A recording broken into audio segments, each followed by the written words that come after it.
Hey, what's up, Exiles? Willy Wonka here, and today I would like to show you the manliest character in Invasion. This character is viable for newer and older players to play by not requiring you to level up as something else and not requiring any pre-existing wealth, although it wouldn't hurt.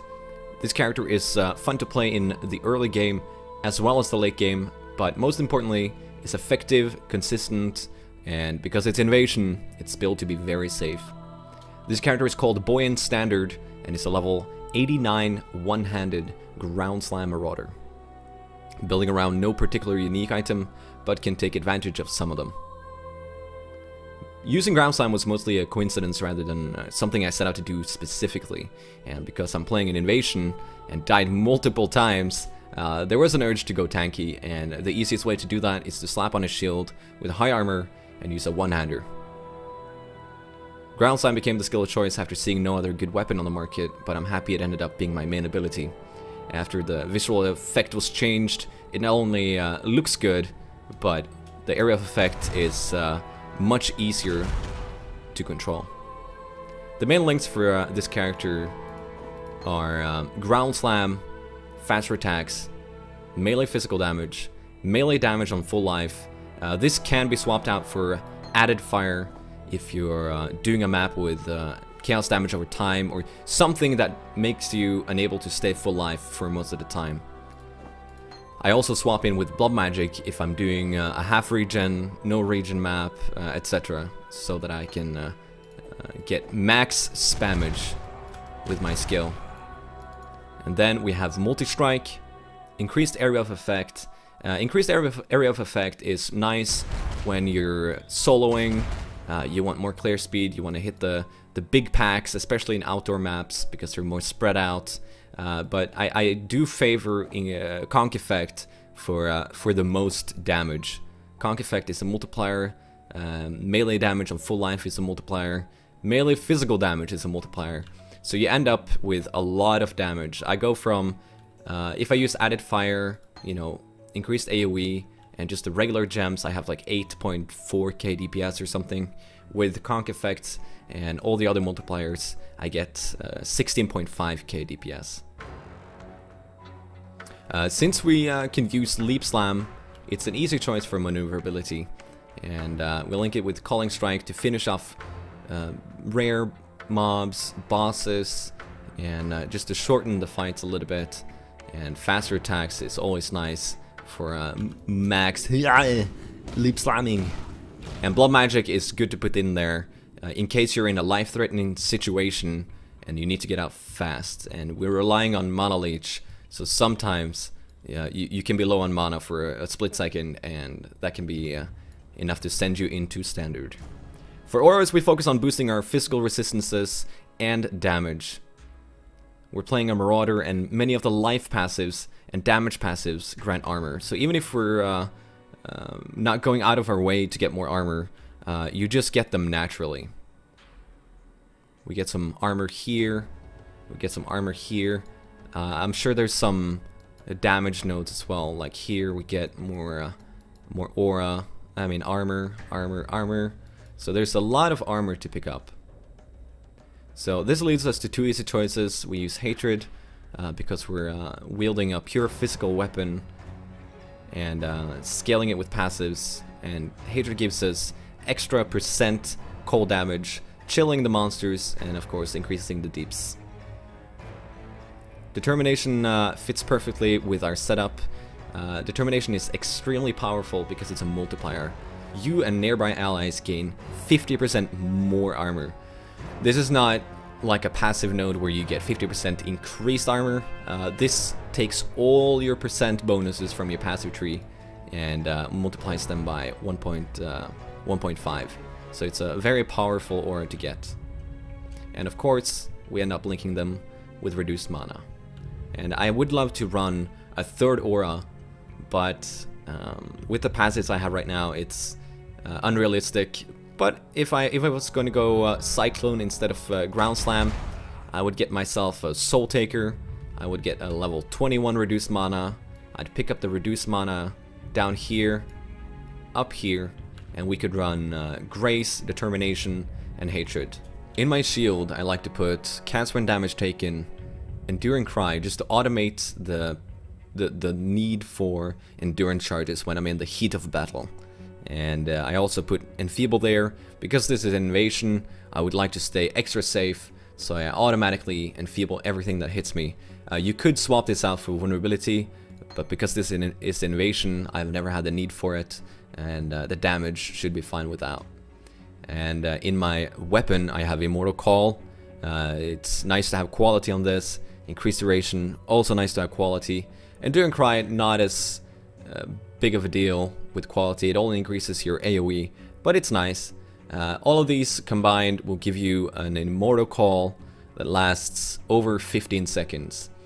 And Immortal Call gives you 100% immunity to physical damage. I also grab the buff duration nodes in the passive tree to increase it and allow me to fight much safer. In my gloves, I have the YOLO links that I love and my viewers like to see as well. When we're in a party, we're doing a map, especially outdoors, you can pop Cyclone, Val Cyclone, and it pulls in every single mob on the screen, and even mobs outside of the screen. It's a lot of fun, it increases the clear speed by a ton, and to make it safer though, you put life gain on hits, because you hit them incredibly fast. I use increased durations, I pull more mobs for a longer duration, and life leech for more life. And you could swap life leech for blind. I think that's probably what I'm gonna do. Blind I find more powerful than life leech, but if you're Val Cycloning casters, I would be very careful, like Void Bears, anything with the LMP that can shotgun. It can kill you very fast if you do this. Also, the big skellies hit really hard, even if you have high armor. The passives for this character are pretty straightforward. You want to gain a lot of armor, a lot of life, a lot of physical damage, and stack up on max resistances. So looking at the passive tree, we start out with a Marauder because you naturally get good life nodes, you get some good block chance nodes, and you get life regen, you get everything that we want in the beginning. And it's a pretty comfortable start for a new character to just go life, and if you want, you can grab some damage. And I would say the most important nodes are Diamond Skin and Elemental Adaptation. Oh my god, what's going on? Elemental Adaptation up here. So we get 3% max resist there, and right next to Diamond Skin we get another 3%. I have only Lightning and Fire right now. There's not a lot of cold damage threats out there, so I feel safe without it. But if you want, you can pick it up. Maybe at a higher level I'll do just that. But plus 4 max resist goes a long way. You get up to 79%, and if you want to do a really scary boss like Magera or Atsiri or anything, you just slap on a Purity of Fire, a Purity of Lightning, whatever it is. Maybe even have a Sapphire's Frame on the weapon swap or in your stash ready to go if you're doing a specific map. Resolute Technique is mandatory for this character. We do not pick up any accuracy. We have very little dexterity and very little intelligence actually, so when it comes to stats and just attributes in general, try and get some on your gear. If not, you can go out of your way to get some. Like I am low on int right now, so I would maybe consider grabbing int, and Purity of Flesh up here for some extra life and chaos resist.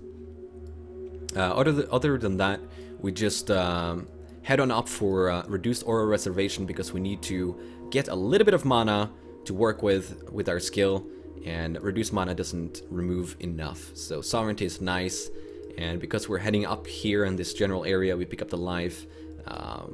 We go into the Templar, we grab the life, AoE, get some damage. We also get reduced mana cost. This is 7% for 1 point. I think that's a great node. Everything else in the tree is like 5% or 3%, or you have to spend a lot of points to get like 10%. So that's a great node up there. And in general, just damage, life, armor, endurance charges, and increased skill and well, buff and debuff duration that you create from skills. So this is going to bring your Immortal Call from like 12-13 seconds up to 16 plus. So that's a very nice node right there. So to give you guys a good idea of how tanky this character is, here I've got a Colonnade map with fleeting mod on it. It's no damage mods, but I just wanted to make sure that Carnage here, or Brutus, or Cole, or whatever name you got for him, is attacking fast, so we can see the damage here. We have quite a bit of block chance, and that really helps against hard-hitting mobs like that. And we also have huge amounts of armor. We have up to 20k armor, and with the endurance charges, I have up to 7. We get 90% physical damage reduction. Of course, if you're taking harder hits, armor is less effective. But even against a scary boss like Carnage here, the damage does absolutely nothing. And the majority of the damage, I think, is actually his fire damage, because I believe he has... Or actually, I don't know. I know that Val has like a fire element. I'm not sure if Carnage has. I don't think he does, because he's usually using Ground Slam. Either way, he usually one-shots people. I've had people die on me before. You see here I have good armor, good block chance. I'm sure some of my evasion actually is kicking in here as well. And I had max endurance charges, I popped it, we've got a long immortal call going on, and during the whole duration here, we're taking absolutely no damage. Isn't it beautiful? And let's show him some mercy. Just kill him, collect our fat loots, and be on our way. So I hope you guys enjoyed the video showcasing my tanky, manly, super duper Ground Slam Marauder. If you're wanting to do this character for yourself, you don't have to go one-hander. I'm going one-handed shield because I want to be able to kill its Syrian invasion, and that's a task that not a lot of people want to take on. And I would probably go two-hander with this character if I was not going to kill its Syrian. And with the two-hander, you get way more damage, and you might be able to go like a stun build. I've really wanted to try it, so once I'm done with this character and killed its Siri, I might attempt to make a good pile driver and make a perma-stun build. And that's what I would use for leveling as well. So leveling up, use a two-hander, grab the two-hand nodes, and if you really want to go super tanky like me, one-hander and shield, you can respec around 70 whenever you can buy a really strong weapon on the trading forums, and or even maybe try and craft one yourself, because you need a decent weapon. Like mine is 315 DPS or somewhere around there, and I feel like I do okay damage, but if I went underneath 300, I would be miserable. And if you're using a two-hander, it's much easier to get satisfactory damage, to get good clear speed, but you're sacrificing a shield, of course, but it's something to think about. And if you guys have any questions about passives, how to level up, whatever it might be, feel free to tune into my stream, leave a comment below. The passives are going to be linked in the description, so I'm going to leave this up to you guys, and if you want to try it out, good luck. It's a lot of fun, and you're unlikely to go into standard. Alright guys, have a nice day. Peace!